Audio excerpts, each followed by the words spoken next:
저희가 교독한 본문 가지고 실패와 죄책감을 치유하시는 하나님이라는 제목으로 같이 말씀 나누겠습니다. 최근에 서점가에서도 그렇고 방송에서도 가끔 소개되기도 하면서 선풍적인 인기를 끌고 있는 책 중에 하나가 바로 이 책입니다. 마흔에 읽는 쇼펜하우어. 책에 따르면 40대는 꼭 마흔에만 읽어야 되는 건 아닙니다. 30대도 읽어도 되고 50대, 60대, 70대도 읽어도 되는 책인데 하여튼 제 얘기를 잘 듣고 읽어야 됩니다. 40대는 성공의 기쁨만큼 실패의 아픔도 많은 시기라고 합니다. 그 실패의 아픔을 극복한 인물로 이제 독일의 철학자 쇼펜하우어를 소개하고 있는 그런 책이 되겠습니다. 30대의 베를린 대학의 교수가 된 쇼펜하우어는 당대의 아주 유명한 철학자였죠. 우리 사역자들 중에 어제 밥 먹으러 가면서 이렇게 봤더니 철학을 전공한 사람이 3사람이나 있더라고요. 그래서 제가 이제 철학을 얘기하기가 두려워졌어요. 당대 유명한 철학자 헤겔에 대해 아주 비판적인 사람이었어요. 그래서 이렇게 헤겔이 대학에서 이제 베를린 대학에서 강의를 하는데 같은 시간에 강좌를 오픈한 거예요. 들어요, 안 들어요? 아무도 안 듣는 거예요, 학생들이. 다 헤겔 수업만 듣는 거예요. 빈 강의실에서 강의를 해야 했죠. 처절한 좌절과 실패를 경험하게 돼요. 의지와 표상으로서의 세계라는 지금은 아주 유명한 책이 되었지만 출간했지만 별로 주목을 받지 못합니다. 그 시절 쇼펜하우어는 삶 그 자체를 괴로운 것, 고통, 고난으로 정의했습니다. 그래서 삶의 의지를 부정하는 것, 그러니까 그만 사는 것, 예를 들면 이것을 그 고통에서 벗어나는 유일한 길로 제시한 거예요. 그래서 이 쇼펜하우어를 얘기하면 원래 이분이 무신론자인데다가 염세주의자로 그렇게 치부하기도 했습니다. 그러던 그가 소품과 부록, 번역된 책들은 보니까 행복론, 인생론 이런 개념으로 번역이 되어 있던데 소품과 부록이라는 수필집을 발간하게 됩니다. 이제 쇼펜하우어는 이 책을 통해 이왕 태어난 인생 의미 있게 살아보자는 논조로 글을 쓰는 거예요. 45이 되어 명성을 얻게 되고요. 그의 철학은 니체, 키에르케고르 같은 세계적인 철학자에게 영향을 미치고 우리가 잘 아는 문학가들 헤르만 헤세, 톨스토이에게 영향을 미쳐요. 그래서 톨스토이는 이 쇼펜하우어 때문에 자기가 엄청난 기쁨을 얻었고 이 쇼펜하우어야말로 모든 사람 중에 최고의 천재다 이런 평가를 내리기도 해요. 바흐 같은 음악가 등에게 지대한 영향을 끼치게 되었습니다. 만약 실패한 자리에 그저 파묻혀 지냈다면 쇼펜하우어에 대한 이런 오늘의 높은 평가, 높은 인기는 불가능했을 겁니다. 물론 제가 중간에 말씀드렸지만 쇼펜하우어는 무신론자입니다. 성도들이 우리의 삶의 지향점과 궁극적인 지향점은 당연히 다르죠. 이 땅에서 열심히 살아보자 이렇게 얘기하지만 우리는 이 땅도 열심히 살고 천국을 소망하며 살자. 이게 우리가 신앙인들이 가진 자세죠. 하지만 우리는 그의 철학에서 오늘을 사는 자세에 관한 해안을 빌릴 수 있습니다. 왜냐하면 그 스스로 실패를 딛고 일어섰고 삶은 살아갈 의미가 있는 현장이라고 말하기 때문이에요. 사실 신앙의 여정에서도 우리는 무수히 많은 실패와 좌절을 경험합니다. 목회라고 다르지 않죠. 그래서 실패할 때마다 죄책감에 시달리게 되기도 하죠. 이것은 위대한 신앙의 선배들도 마찬가지였습니다. 오늘 본문 마태복음 26장 69절에서 75절은 예수님의 수제자 베드로 또한 실패한 사람임을 적나라하게 밝히고 있습니다. 성경은 이렇게 글을 쓰면서 속이질 않아요. 있는 그대로 그냥 우리가 요즘 읽으면 사실 읽기가 거북한 내용들까지 다 드러내놓고 있죠. 모두가 예수님을 버려도 자신은 결코 버리지 않겠다며 호언장담했고 주와 함께 죽을지언정 주를 부인하지 않겠다며 맹세까지 했지만 다 헛방이었습니다. 헛사였어요. 자신의 맹세가 무색하게도 베드로는 3번이나 예수님을 부인했고 그것도 우리 뒤에 거듭보게 되겠지만 저주하며 맹세하며 나는 이 사람 알지 못한다 이렇게 부인해요. 제가 주님이 다 듣고 있잖아요. 저 인간이 저렇게 내가 데리고 다녔는데 저 꼴이라 저 같으면 그렇게 생각했을 텐데 우리 주님은 그러지는 않은 것 같아요. 철저히 실패했고 따라서 심한 죄책감에 시달려야 했습니다. 우리는 이런 내용을 전하는 오늘 본문을 통해 3가지를 한번 생각해 보려고 해요. 첫째, 실패는 사실이다. 누구나 다 실패한다는 사실을 한번 생각해 보고요. 둘째, 이 실패가 예견되고 있다는 사실도 말씀 속에서 함께 찾아보겠습니다. 그래서 너무 실패에 우리가 당황할 필요는 없겠습니다. 그리고 끝으로 이 실패도 용서받는다는 사실을 말씀 속에서 함께 발견해 보겠습니다. 늘 적극적인 태도를 보였던 베드로는 6월절 만찬의 자리에서 모두 주를 버릴지라도 자신은 결코 버리지 않겠다고 말했습니다. 자신이 주와 함께 죽을지언정 주를 부인하지 않겠다고도 했죠. 예수님이 예수님을 잡으러 왔을 때 칼을 빼서 대제사장의 종 말고라는 사람의 귀를 잘라 떨어뜨리기까지 했던 사람이 바로 베드로였습니다. 하지만 대제사장 가야바의 집에서 베드로는 처참하게 실패했습니다. 베드로의 뜻이 뭡니까? 주님이 이 반석이라는 뜻이잖아요. 반석이던 베드로가 소위 묵사발이 되고 말았다. 이렇게 말할 수 있겠습니다. 어쩌면 돌이킬 수 없는 실패처럼 보였습니다. 하지만 예수님은 실패와 죄책감에 사로잡힌 베드로를 회복시키시고 다시 사명자로 세워주셨습니다. 이런 이해를 바탕으로 실패와 관련해서 먼저 실패는 사실입니다. 어떻게 보면 기정사실이다 이렇게 말할 수 있겠습니다. 오늘 본문 마태복음 26장 69절에 따르면 바깥들에 앉아있던 베드로에게 한 여종이 나와서 너도 갈릴리 사람 예수와 함께 있었다라고 말하죠. 그러자 이 베드로가 잠시의 고민도 없이 모든 사람 앞에서 부인합니다. 나는 네가 무슨 말 하는지 도무지 알지 못하겠다. 도대체 내게 왜 이러는 거니? 이런 이야기를 지금 하고 있어요. 앞문까지 나갔는데 이번에는 다른 여종이 베드로를 보고는 거기 있는 사람들에게 이 사람도 나사렛 예수와 함께 있었다라고 말하죠. 그러자 베드로가 맹세하고 부인하며 나는 그 사람을 알지 못한다라고 말합니다.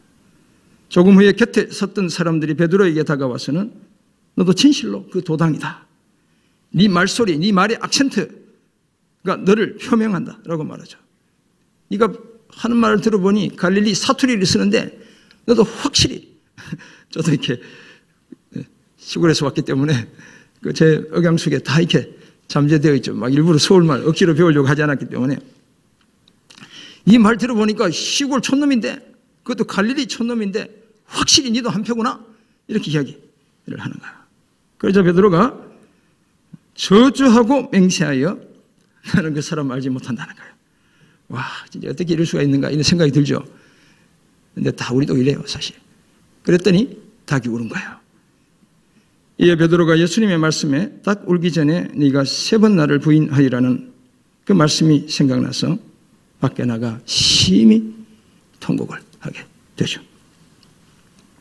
이전에 베드로는 예수님이 물리로 걸어오실 때 자신도 배에서 내려 물리를 걷던 제자였습니다. 예수님을 향해 주는 그리스도시요 살아계신 하나님의 아들입니다 라며 신앙 고백했죠. 그래서 예수님이 너무 기뻐가지고 이 반석 위에 내 교회를 세우겠다. 천국의 열쇠를 주겠다. 이렇게 얘기까지 했던 장본인이죠. 변화산에서 예수님의 얼굴이 해같이 빛나고 옷이 빛과 같이 휘어지는 영광스러운 모습을 직접 목격하게 되죠.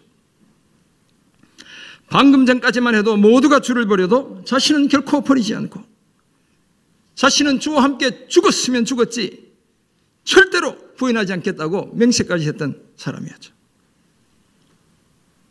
베드로는 스스로도 이랬던 자신이 거꾸로 맹세하고 저주하며 예수님을 부인하게 될 줄 꿈에도 몰랐습니다. 자신의 실패를 자신조차 도무지 짐작하지 못했죠. 하지만 오늘 본문이 보여주듯이 실패는 사실인 거예요. 사랑하는 성도 여러분, 인류의 역사는 어떻게 보면 실패의 역사입니다. 인류의 조상 아담과 하와가 실패했죠. 뱀에게 소가 선악을 알게 하는 나무의 열매를 따먹고 말았습니다. 죽음이 찾아왔고요. 낙원에서 쫓겨난 거예요. 믿음의 조상 아브라함도 실패했습니다. 목숨을 부지하기 위해 아내 사라를 2번씩이나 누이라고 속였어요. 약속의 때를 기다리지 못해 여종 하갈에게서 아들을 낳죠. 지금도 그 후손들이 그곳에서 싸우고 있어요. 다 자신들의 조상은 아브라함이래요. 근데 지금도 싸운단 말이에요. 출애굽의 위대한 지도자 모세도 실패했습니다. 반석을 명하여 물을 내라는 하나님의 명령을 어기고 화가 난 채로 반석을 2번이나 이렇게 내리쳤죠. 그 결과 어떻게 됐어요? 약속의 땅에 들어가지 못하게 된 거예요.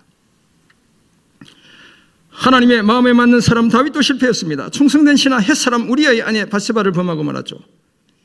자식들 간에 피비린내 나는 사륙이 벌어지게 된 거예요. 이 위대한 다윗의 아들들 가운데서도. 그리고 오늘의 주인공 베드로가 실패했습니다. 어쩌면 우리도 베드로처럼 제사장의 집 바깥들에 머물 수 있습니다. 그 실패의 현장에 머물 수 있는 거예요. 그리고 그 자리에서 처참하게 실패할 수 있습니다. 물론 의도적으로 실패를 즐기지 않아야 하고 모든 실패를 당연시하지도 않아야 합니다. 하지만 나도 실패할 수 있고 실패한다는 사실을 인정해야 하는 거예요. 다만 영원한 실패자가 되지 않게 해야 할 뿐인 것입니다. 그러므로 인생의 실패에도 불구하고 계속 믿음의 길을 걷는 그런 저와 여러분 되시기를 주의 이름으로 축원합니다. 아멘. 오늘 본문 등에서 발견한 2번째 사실로 실패가 예견됩니다. 마태복음 26장 전반부가 그 안타깝고 충격적인 사실을 전하고 있는데요. 마지막 6월절 만찬을 나누시던 예수님이 내가 진실로 진실로 너희에게 이르노니 너희 중에 한 사람이 나를 팔리라 라고 말씀하시죠. 이건 만찬 중에 주님이 하시는 말씀이에요. 제자들이 몹시 근심하여 저마다 주는 나는 아니지요 라고 말합니다. 그러자 예수님이 나와 함께 그릇에 손을 넣는 그가 팔리라 라고 하시죠. 계속해서 인자는 자신에 대해 기록한 대로 가지만 인자를 파는 그 사람에겐 화가 있고 그 사람은 차라리 태어나지 않았으면 좋을 뻔했다. 주님의 그 안타까운 마음을 드러내고 계세요.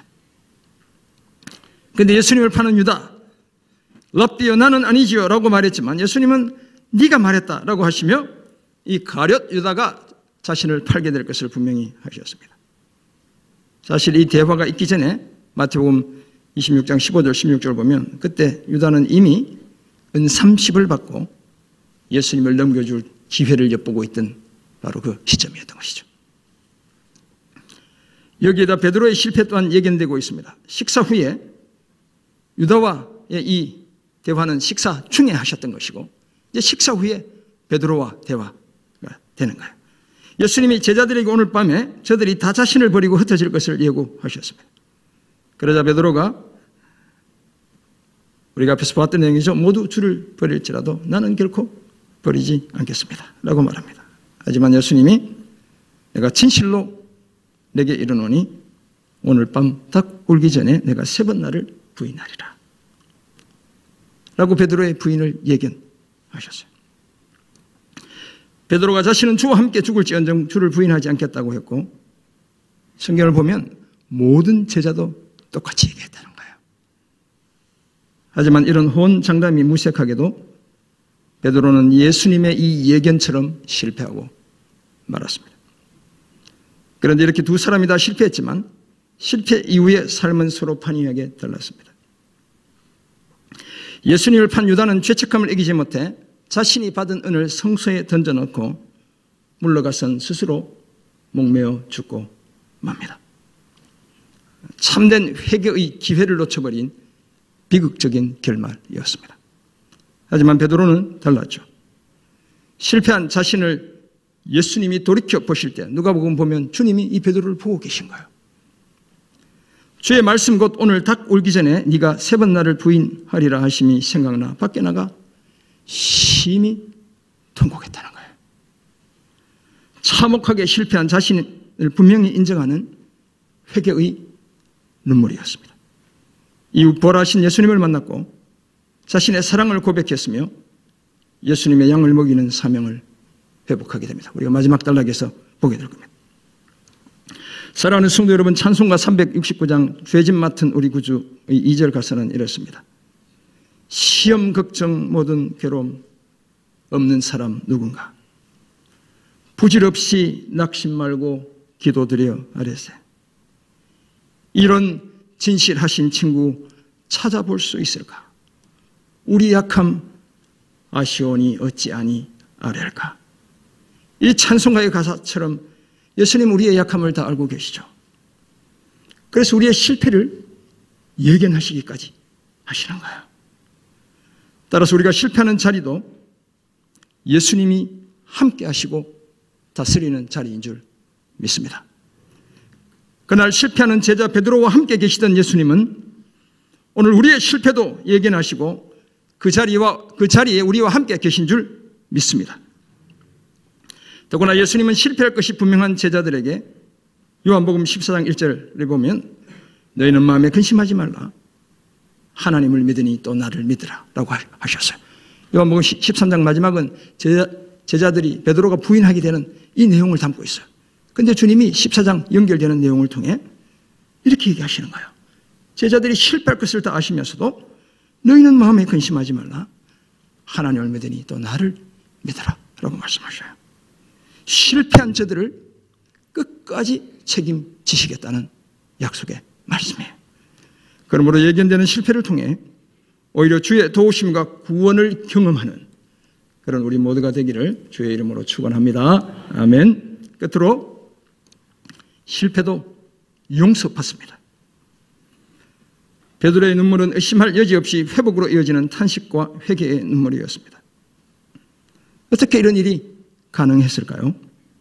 복음서의 또 다른 제자들인 누가와 요한이 그 답을 들려주고 있습니다.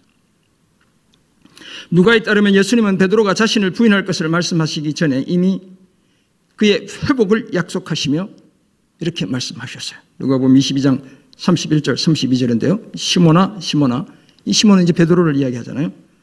보라 사탄이 너희를 밀가부르듯 하려고 요구하였으나 너를 이렇게 해석해도 돼요.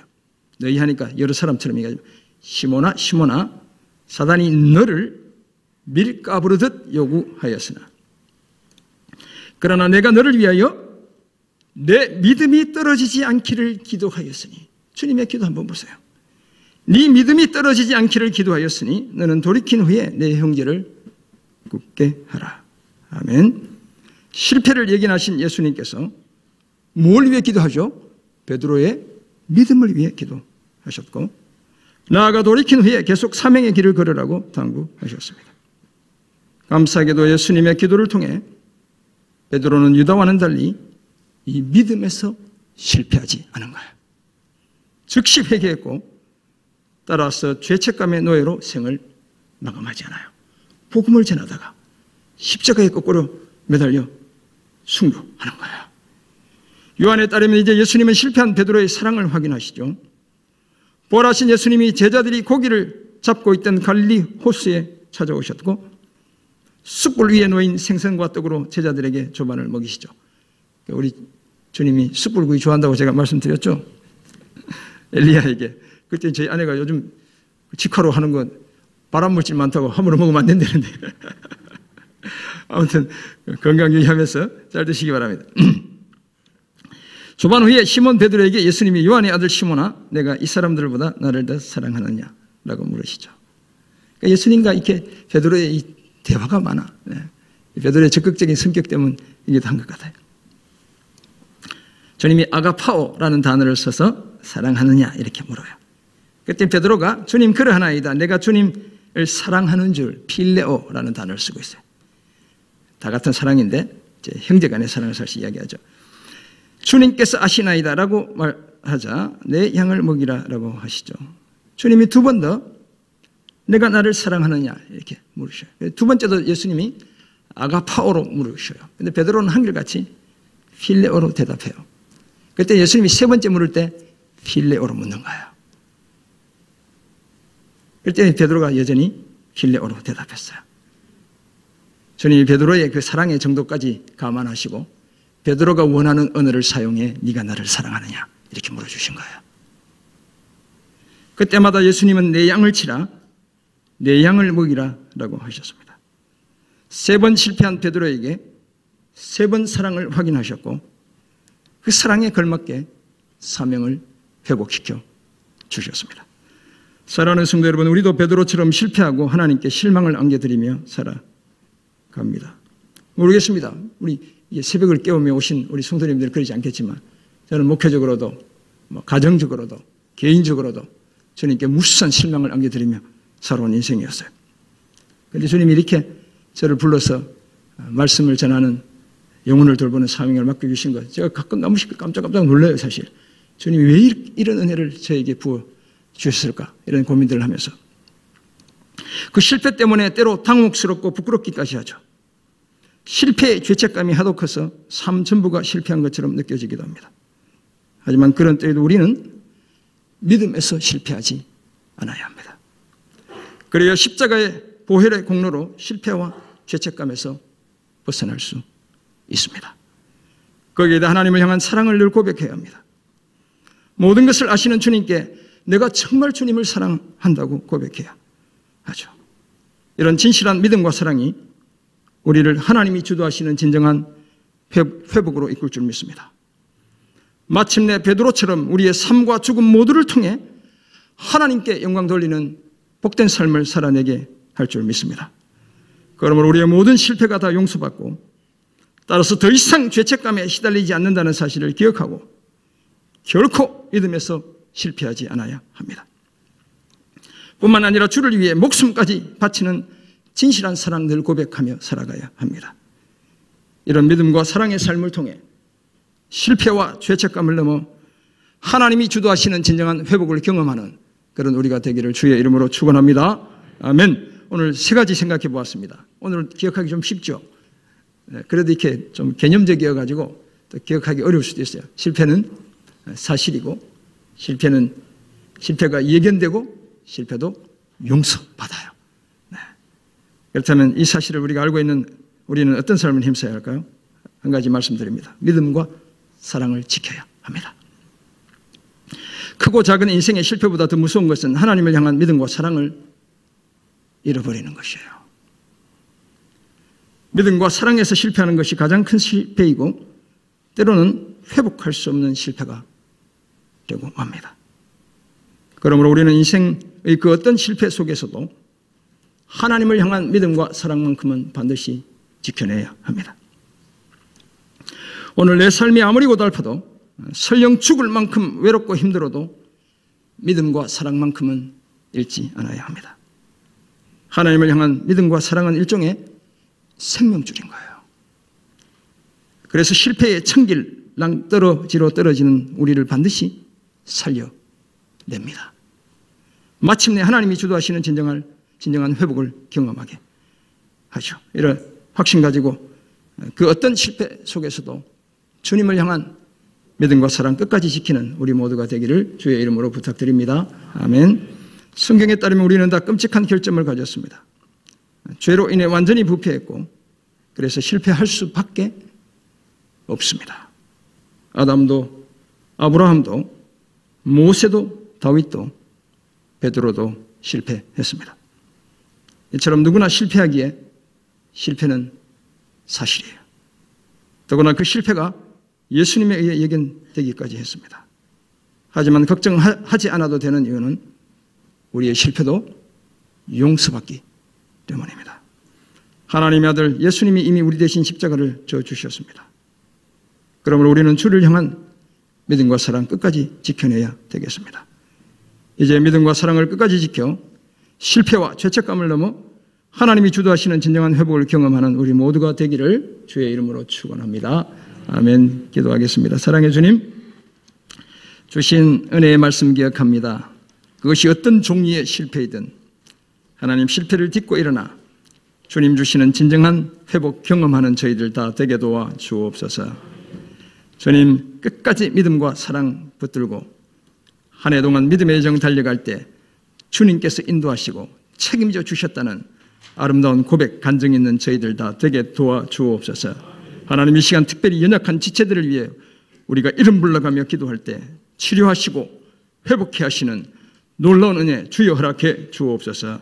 감사드리며 예수님의 이름으로 기도드립니다. 아멘. 네, 우리